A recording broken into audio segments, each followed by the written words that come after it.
자, 제목 한번 우리 한 목소리로 같이 할까요? 자, 시작. 무엇에 과몰입하며 살아가십니까? 사도행전 12장 1절에서 11절까지의 기록입니다. 자, 우리 한 목소리로 같이 읽겠습니다. 시작. 그때에 헤롯 왕이 손을 들어 교회 중에서 몇 사람을 해하려 하여 요한의 형제 야고보를 칼로 죽이니 유대인들이 이 일을 기뻐하는 것을 보고 베드로도 잡으려 할새 때는 무교절 기간이라 잡음에 옥에 가두어 군인 내식인 내패에 맡겨 지키고 6월절 후에 백성 앞에 끌어내고자 하더라. 이에 베드로는 옥에 갇혔고 교회는 그를 위하여 간절히 하나님께 기도하더라. 헤롯이 잡아내려고 하는 그 전날 밤에 베드로가 두 군인 틈에서 두 쇠사슬에 매여 누워 자는데 파수꾼들이 문 밖에서 옥을 지키더니 호련히 주의 사자가 나타나매 옥중에 광채가 빛나며 또 베드로의 옆구리를 쳐 깨워 이르되 급히 일어나라 하니 쇠사슬이 그 손에서 벗어지더라. 천사가 이르되 띠를 띠고 신을 신으라 하거늘 베드로가 그대로 하니 천사가 또 이르되 겉옷을 입고 따라오라 한대 베드로가 나와서 따라갈새 천사가 하는 것이 생시인 줄 알지 못하고 환상을 보는가 하니라. 이에 첫째와 둘째 파수를 지나 시내로 통한 쇠문에 이르니 문이 저절로 열리는지라 나와서 한 거리를 지나매 천사가 곧 떠나더라. 이에 베드로가 정신이 들어 이르되 내가 이제야 참으로 주께서 그의 천사를 보내어 나를 헤롯의 손과 유대 백성의 모든 기대에서 벗어나게 하신 줄 알겠노라. 아멘. 자, PC방 종업원을 아주 잔혹하게 살해한 김성수의 얼굴이 공개가 됐습니다. 서비스가 마음에 들지 않는다, 이런 이유로, 이런 말도 안 되는 이유로 수십 차례 칼을 휘둘러서 살인을 저지른 사건, 여러분도 기사를 통해서 잘 접하셨으리라고 압니다. 전문가들이 이 사건을 보고 많은 견해를 내놨어요. 자, 그 중에서 한 사람, 이윤호 동국대학교 범죄심리학과 교수가 진단한 내용을 봤습니다. 이런 내용이에요. 일부 극소수의 PC방 고객은 가상세계에 과몰입해 있어서 현실 판단 능력이 흐릿해질 수 있다. 그런 사람들은 자극이나 충동이 가해지면 평상시보다 쉽게 폭발할 수 있다. 과몰입. 늘상 칼을 휘두르고 총을 쏘고 사람을 해치는 걸 반복하는 그 게임에 과몰입하는 것, 깊게 빠져드는 것, 이런 살인사건을 일으키는 요인이 될 수도 있다는 거예요. 게임에 대한 과몰입. 푹 빠져 있는 거예요. 정신을 못 차리고 푹 빠져 있는 거예요. 그걸 과몰입이라고 합니다. 그렇게 보면요, 여러분, 인간은 누구나 한 가지 이상씩 과몰입하는 것이 존재해요. 자기가 과몰입하는 게 존재합니다. 자신이 의식하든 못하든 현실을 넘어서 몰입하는 게 있어요. 아주 과하게 몰입하는 게 있습니다. 일에 대해서 몰입하는 사람이 있습니다. 여가 생활에 과몰입하는 사람이 있습니다. 막 산으로 들로 막 놀러 다니는데 정신이 없어요. 다른 어떤 게 나한테 찾아와도 내 여가 생활을 즐기는 거, 타치하는 거 싫어해요. 과몰입. 또 대인관계에 과몰입하는 사람이 있습니다. 뭐 일간 뭐 TV에서 보니까 뭐 자기는 막 뭐 1,몇백 명을 이렇게 막 관리를 하면서 막 자꾸 만나야 된다는 거예요. 거기에 막 빠져 삽니다. 그걸로 자기 인생을 과시해요. 인간은 각양각색의 분야에 과몰입하는 게 있어요. 그렇게 살아갑니다. 자, 오늘 사도행전 12장을 만났습니다. 사도행전 12장에 나오는 주인공 헤롯과 베드로, 이 두 사람도 제가 가만히 보니까 묵상하는데 하나님께서 그런 깨달음을 주시는 거예요. 얘들도 똑같다. 과몰입하면서 산다? 그러세요. 과몰입, 그 코드로 풀었더니 맞아요. 과몰입하면서 살아요. 하지만 전혀 다른 곳에 과몰입했더라 이거예요. 정반대의 인생이에요. 인생의 결과도 12장에 명확해요. 정반대의 결과가 나타나요. 자, 오늘 이 헤롯과 베드로가 과몰입되어 있는 게 무엇인지 알아보고자 합니다. 자, 그리고 그 과몰입에 하나님께서 개입하시거든요. 개입하세요. 그 과몰입에 어떻게 개입하시는지 살펴보면서 은혜를 나누고자 합니다. 자, 첫 번째, 누굴 만납니까? 헤롯. 자, 헤롯이 무엇에 과몰입이 되어 있을까요? 헤롯은 세상의 권력에 과몰입되어 있습니다. 세상의 권력. 사도행전 12장 1절에서 5절까지의 기록입니다. 자, 우리 한번 다시 한번 읽어봅시다. 시작. 그때에 헤롯 왕이 손을 들어 교회 중에서 몇 사람을 해하려 하여 요한의 형제 야고보를 칼로 죽이니 유대인들이 이 일을 기뻐하는 것을 보고 베드로도 잡으려 할새 때는 무교절 기간이라. 잡음에 옥에 가두어 군인 내식인 내패에 맡겨 지키고 6월절 후에 백성 앞에 끌어내고자 하더라. 헤롯 왕, 여기 있는 헤롯 왕은 예수님 당시 헤롯 왕이 아니에요. 헤롯 대왕의 손자입니다. 헤롯 아그리빠. 헤롯 대왕의 손자. 그는 정치 권력으로 살아가는 집안에서 태어나서 결국 정치인으로 지역을 다스리는 권력자의 자리에 오른 인생이 유대 지역만, 분봉왕, 말 그대로 그 지역만 다녀. 말 그대로 지방자치제 하잖아요. 그런 시기라고 생각하시면 됩니다. 자, 이 헤롯 아그리빠.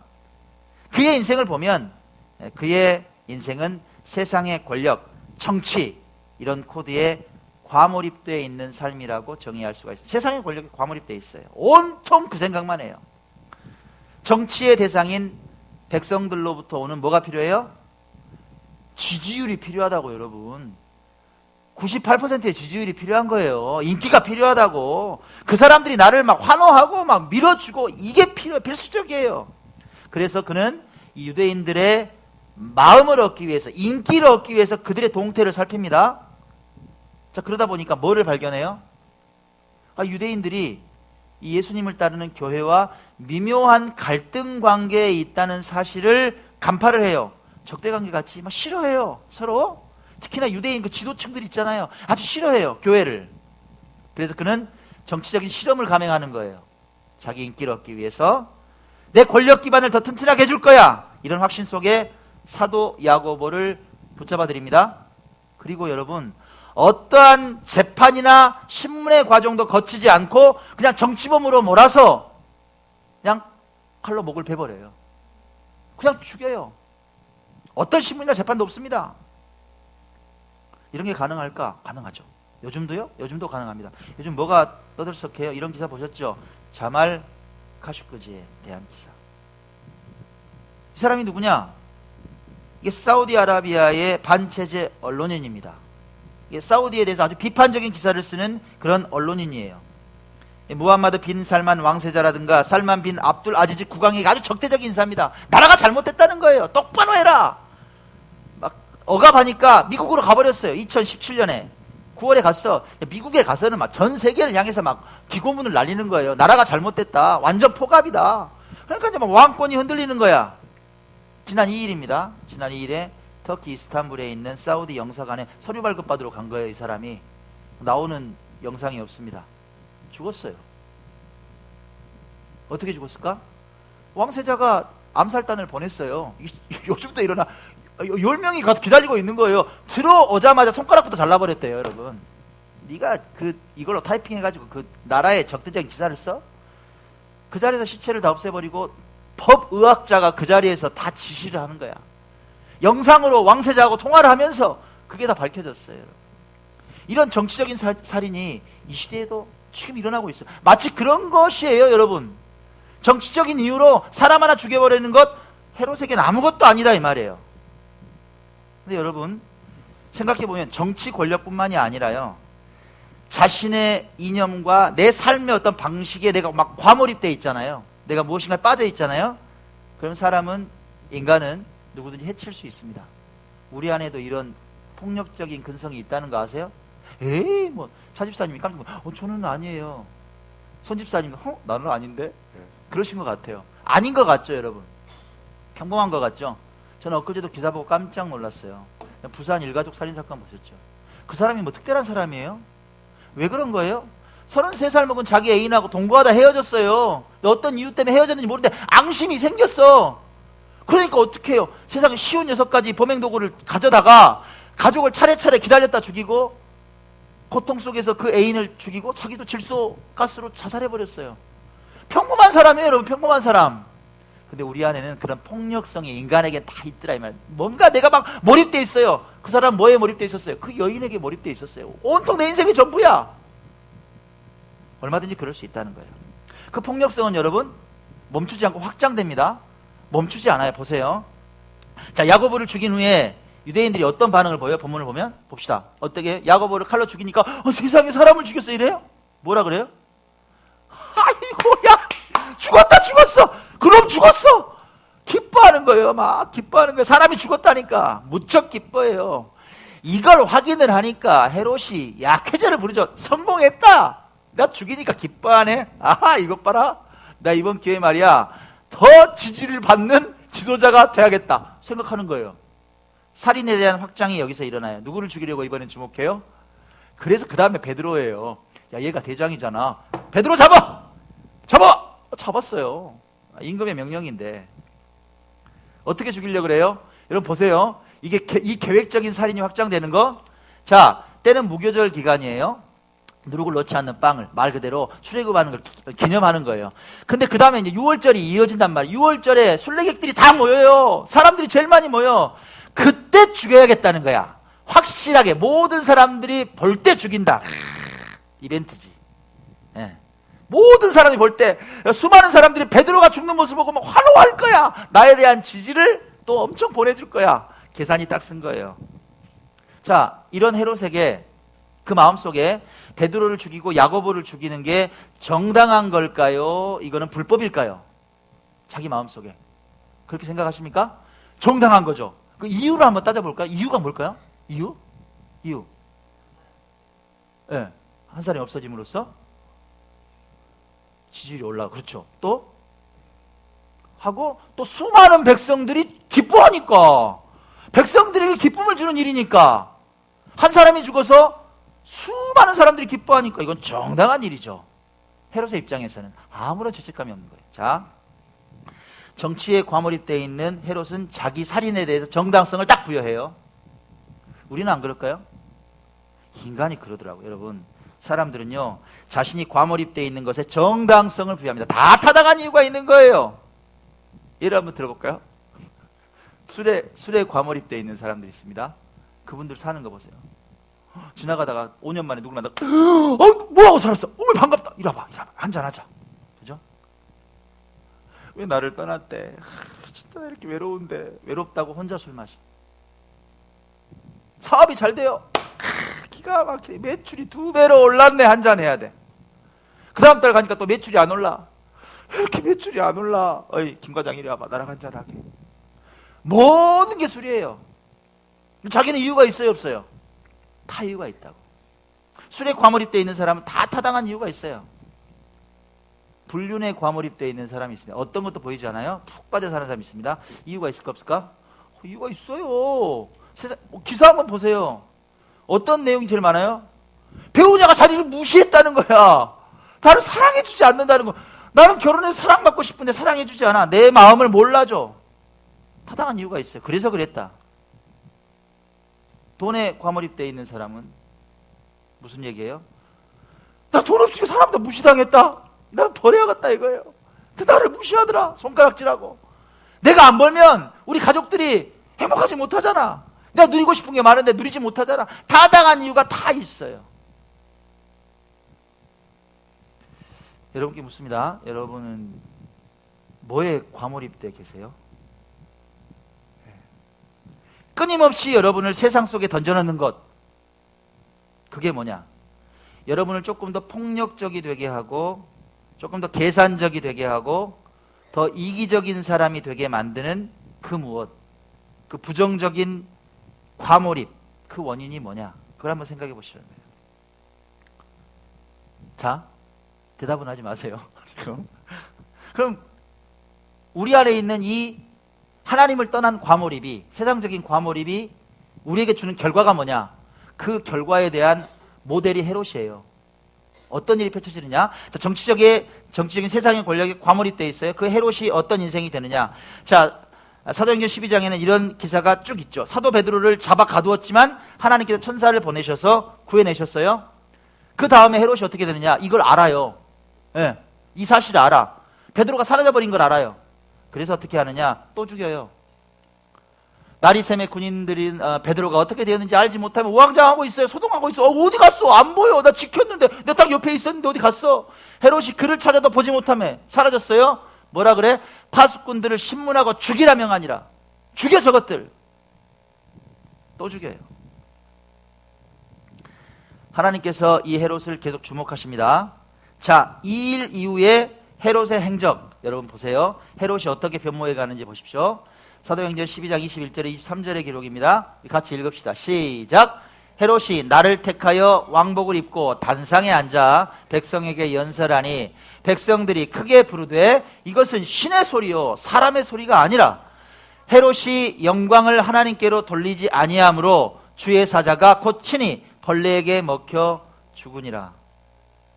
자신이 그렇게 원했던 정치적 권력의 힘인 백성들이 그렇게 칭송하는 거예요. 뭐라고 칭송해요? 야, 세상에 우리 헤롯 대왕의 저 목소리는 하나님의 소리야. 인간의 소리가 아니야. 그렇게 말하니까 그것에 취해버려요. 사람들이 칭찬하니까. 기분이 막 하늘을 날아갈 것 같아요. 쾌락의 정점이에요. 그는 하나님의 자리에 자기가 앉아요. 자신의 삶의 권세와 힘, 칭찬을 다 자기로부터 온 줄 착각합니다. 그러나 하나님께 영광을 돌리지 않아요. 뭡니까? 여러분? 이게 교만이죠. 이게 자기 교만이죠. 다 나예요, 나. 나에게 집중하는 거예요. 그럼 결국 헤롯 안에 있는 코드는 세상의 권력은 결국 누가 있다는 얘기예요? 나라는 얘기예요. 내가 있어요. 인생 내면을 보니까 결국 자기 자신이 주인이더라 그거예요. 그 결과가 뭐냐? 그 결과가 오늘 결과, 헤롯의 결과. 어떻게 돼요? 주의 사자가 오늘 2번 등장해요. 헤롯한테 1번, 베드로에게 1번, 2번 등장하는데 헤롯에게 등장해서 어떻게 하느냐? 쳐버려요. 팍! 그냥. 넌 끝이야 이제.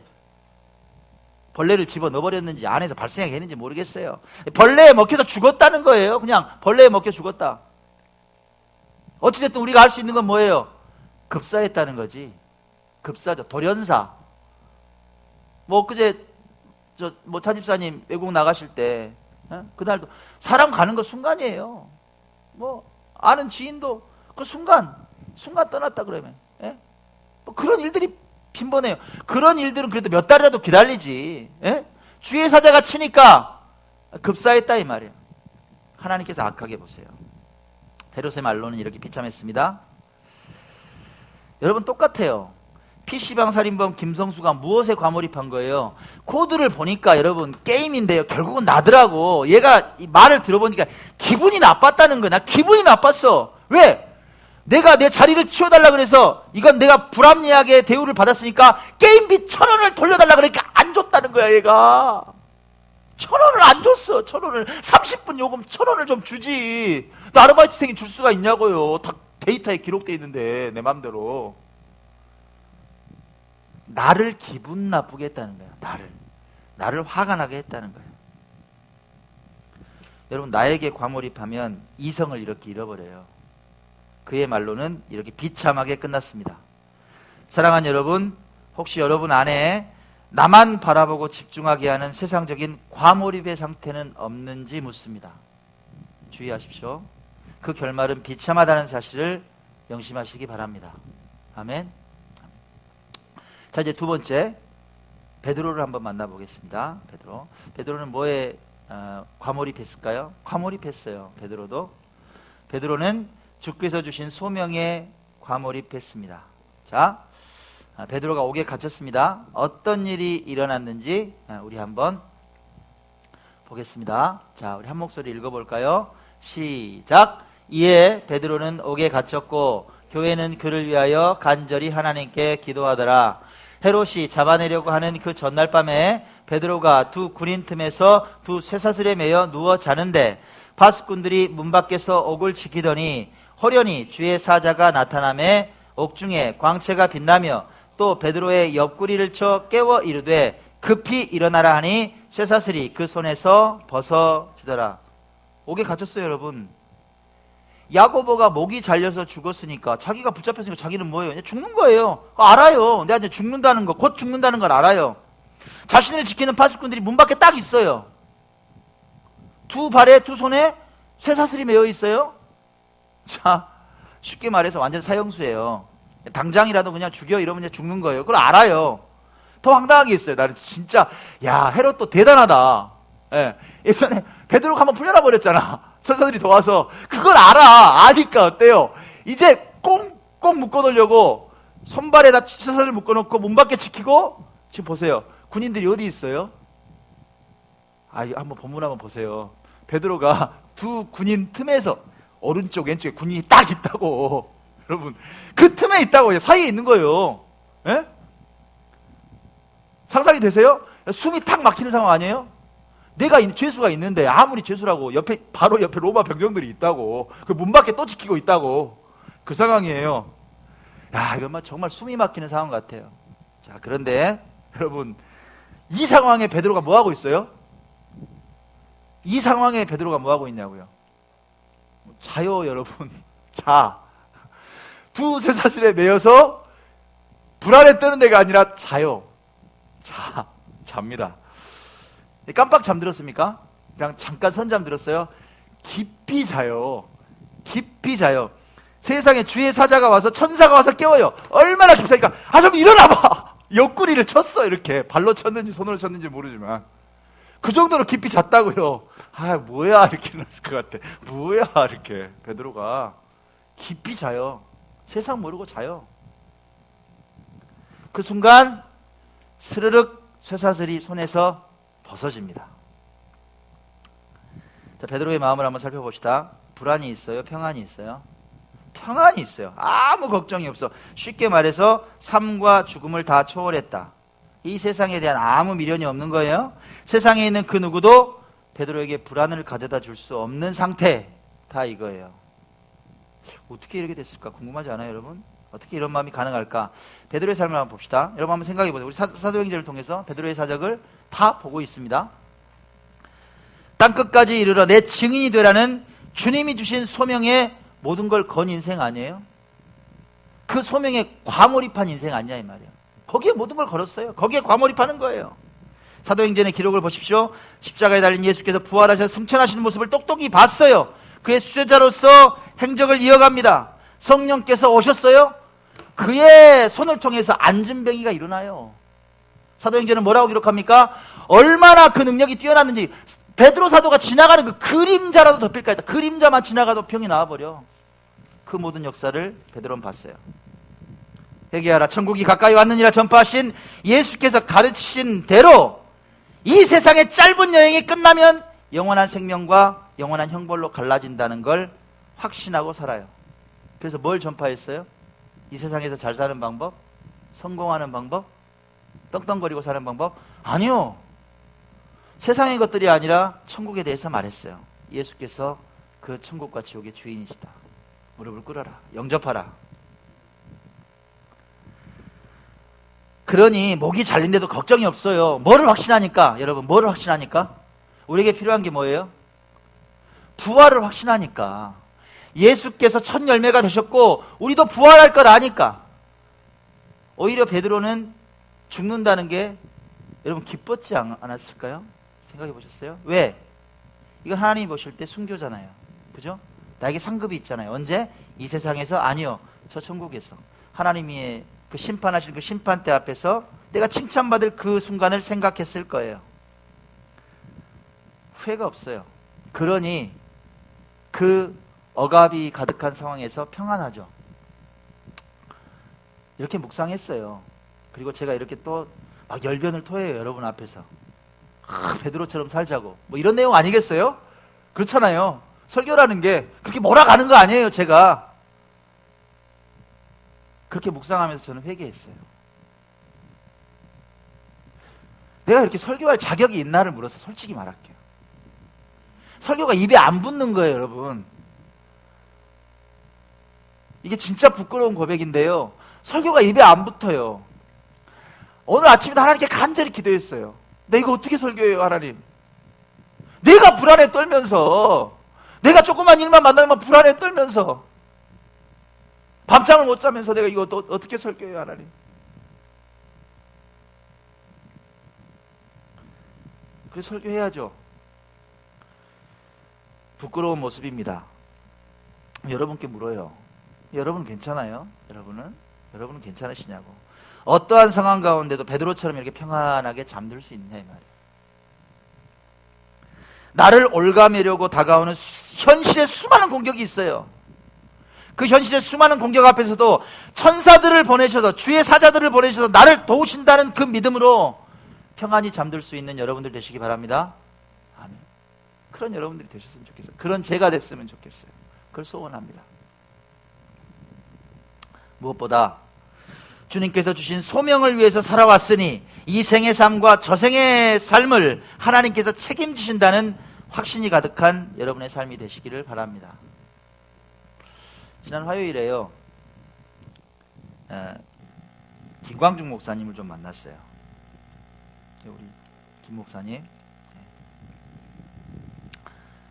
만나자마자 자기가 기가 막힌 일을 당했다고 막 하소연을 하는 거예요. 무슨 일이냐? 자신하고 12년 동안이나 사역을 함께 해온 모 간사가 한 명 있대요. 여기가 이제 거의 다 그 프론티어 간사진이에요. 청소년 사역자시거든요. 프론티어 대표 목사님이세요. 제가 제일 이뻐하는 또 후배 목사님 중에 한 명이고, 저하고는 아주 만난 지 오래됐고, 전주 만남의 교회 담임 목사님이십니다. 청소년 사역하는 캠프, 여름 겨울에 캠프 하죠. 그런 캠프를 이제 이끌어가는 그런 목사님이에요. 대표 간사가 한 명 있다는 거예요. 12년 동안이나 사역을 같이 했어요. 고등학교 때 들어와서 캠프에서 은혜 받고 일반 대학을 진학을 했는데, 일반 대학 나오고 자기가 추천해서 신학대학원에 진학을 했어요. 이제 신학대학원 이제 졸업반이에요. 지금 김 목사님 교회에서 전도사로도 사역을 하고, 뭐 베이스 기타를 치고, 뭐 이런 이제 친구예요. 쉽게 말해서 뭐예요? 오른팔 중에 오른팔이라고. 이 중에 있는데 누군가는 말 안 할게요. 자, 근데 지난 여름에도 이제 캠프를 진행을 하는데 왠지 막 스텝진이 한 17명 된대요. 헤드 스텝진이. 그 아래 스텝진이 한 5, 60명 돼요. 아주 행사가 크니까. 그 실무 간사진들이 막 삐걱삐걱 되는 그런 느낌이 들더래요. 뭐가 막 안 맞아 들어가고, 막 서로 막 말들도 안 하고, 자기한테 보고도 잘 안 하고, 좀 이상하더래, 기류가. 예. 그랬는데 이제 큰 행사 끝나면 괜찮아지겠지 하고 이제 그냥 넘어갔대요. 그냥 잘 끝난 거예요. 캠프 끝나고 일부러 좀 더 화합하라고 어떻게 자금을 만들어서 한 300만 원 정도 만들었대요. 17명 이렇게 여행도 다녀오라고 2박 3일로 수고했으니까 캠프비에서 이렇게 비용을 만들었나 봐요. 그래서 배려했대. 대표 목사인 나까지 가면 부담스러우니까 너희들끼리 가서 잘 다녀와. 누구한테 시켰을까? 그 대표 관사한테 시킨 거예요. 잘 다녀오라고. 그 친구가 헤드가 돼서 이 17명 되는 친구들 다 이끌고 이제 여행을 간 거예요. 막 SNS에 막 사진이 올라오더니 너무 막 기쁘게 막 바베큐 파티도 하고, 막 여행지에서 막 이런 것도 찍고, 막 완전히 막 인증샷 찍고, 너무너무 행복하다 막 이런 거 찍는 거예요. 근데 자기한테 전화 한 통 없더래. 2박 3일 동안. 이상하다. 어쨌든 좀 괘씸하다. 이런 생각들이 좀 들더래요. 그래도 뭐 뭔 일 있겠어? 넘어갔다는 거야. 2박 3일 자기들끼리 막 신나게 놀고 와서 연락이 왔대요. 목사님 어디 계시냐고. 교회에 있다니까. 뵈도 되겠냐. 아, 이제 고맙다고. 다시 한번 잘해보자고. 이제 이렇게 오나 보다. 그렇게 이제 생각을 가진 거예요. 만났어요. 잘 다녀왔냐고. 잘 다녀왔다고. 근데 목사님 할 말이 있다고. 무슨 말? 그랬더니 오늘까지만 프론티어 사역하겠습니다. 너무 오래 한 것 같습니다. 아무 할 말이 생각이 안 나더래요. 전혀 상상하지 못한 일이라. 그리고 그 사실 알고 너무 놀라서 김 목사님이 좀 조사를 좀 해본 거예요. 뚜껑을 열어보니까 무슨 일이 있었느냐. 누구 작품이에요? 그 친구가 압살롬 역할을 한 거예요. 모든 간사진들하고 다 소통하면서 우리 그만하자. 여기까지만 하자. 그들의 마음을 다 사로잡았고 전부 담합하고 끝. 엔딩 해버렸어요. 놀라운 일은요, 여러분. 이 간사진들이 전주 만남의 교회 사역자이자 성도들 대부분이에요. 그리고 프론티어 사역의 전 사역자예요. 교회와 프론티어라는 두 축이 자기 인생의 큰 기둥이었는데 이게 다 모두 무너져 버렸다. 김 목사님 한탄을 하는 거예요. 막 울먹울먹해요. 저를 만나더니. 그러면서 이런 말을 해요. 형, 사석에서 형 동생 하잖아요. 뭐 목사님 뭐 이거 안 합니다. 잘 똑같아요. 목회자들도. 형, 나 사실 이런 말 하면 안 되는데 말이야. 사실 그런 마음도 사탄이 주는 마음이 나 알아. 근데 이런 마음이 들더라. 야, 무슨 마음이 들었는데 떠난 그 녀석이랑 간사들이 너무 미운 거야. 복수해주고 싶더라고. 어떻게 하면 그것들 제일 아프게 할까 이렇게 생각하는데 그냥 확 죽어버릴까? 이런 생각이 들더라고. 그래요. 얼마나 마음이 아팠으면 그런 생각까지 했을까라는 생각에 저도 마음이 울컥했어요. 근데 제가 그 순간에 이렇게 위로했습니다. 김 목사님, 떠나간 사람들에 집중하지 마. 김 목사님은 여름 한철에 1,500명의 청소년들에게 복음으로 새로운 비전을 주는 하나님 살아주신 특별한 종이야. 특별한 사역자야. 그 소명을 목숨 걸고 지켜온 하나님께서 사랑하시는 특별한 사역자야. 하나님 주신 소명에 충성스럽게 헌신한 주께서 사랑하는 종이야. 힘내. 평안 찾아야지. 오히려 위기가 기회가 될 거야. 분명히 봐. 하나님께서 보금자리를 흩으실 때 다른 그림이 있어. 기대해봐. 힘내. 제가 그렇게 위로했습니다. 사랑하는 여러분께도 동일하게 축복하고 힘을 드리기 원합니다. 여러분 기억하세요. 사람 때문에, 돈 때문에, 예기치 않은 사건과 사고 때문에 우리 삶에 끊임없이 어려움이 찾아와요. 저는요, 있어요. 저도 어떻게 끊임없이 무슨 일이 막 터지는지 모르겠어요. 여기는 한 분 한 분 다 따져보라고. 내 삶에는 왜 그렇게 문제가 많은지 모르겠죠. 근데 그때 기억하시라 그 말이에요. 그때도 주께서 주신 소명이 있는 사람, 그것에 과몰입하고 사는 사람, 그 소명에 충성하는 사람은 다시 일어설 수 있어요. 평안을 되찾을 수 있다는 사실을 여러분 기억하시기 바랍니다. 아멘.